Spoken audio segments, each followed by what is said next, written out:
Welcome to you from wherever you may be watching. This is 5 and 5. I'm Lahav Zaken with LNN. Let's begin. We start with breaking news. Just a few hours ago, the Senate passed an amended version of the COVID relief bill. Every Democrat voted for it, and every Republican voted against it. Vice President Harris, of course, broke the tie. Some of the changes include removing the $15 an hour minimum wage increase, moving the unemployment insurance deadline to September 6th rather than at the end of September, and reducing the unemployment weekly benefits from $400 to $300, among other things. It'll now be sent back to the House, where it will pass again, and then finally, President Biden will be able to pass it. Now to some optimistic news. President Biden announced that there would be enough vaccine doses for every American adult by the end of May, and that the Johnson & Johnson, one of the companies who made a vaccine, will be partnering with its rival Merck to distribute vaccine doses. This comes as the U.S. continues to set records for the amount of people vaccinated each day. The number of deaths, hospitalizations, and cases continue to go down. However, the new variants raise concern for many in the medical community. Many states are reopening too early. More on that in a minute.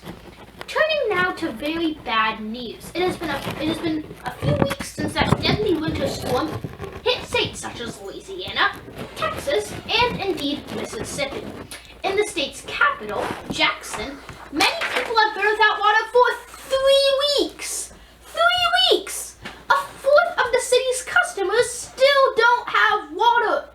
That is 40,000 people in a city in the United States of America. People have been without water for 3 weeks.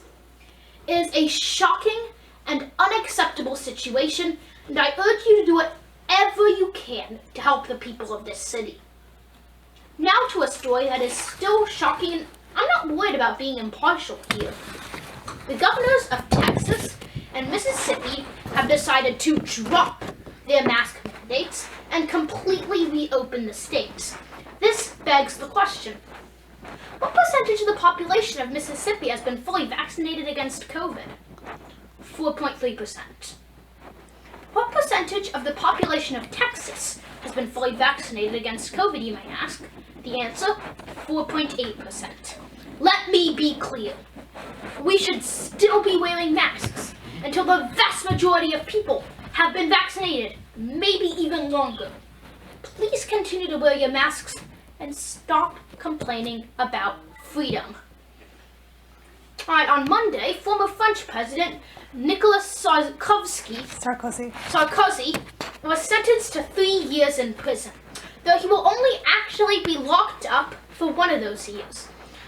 The charges were corruption and influence peddling.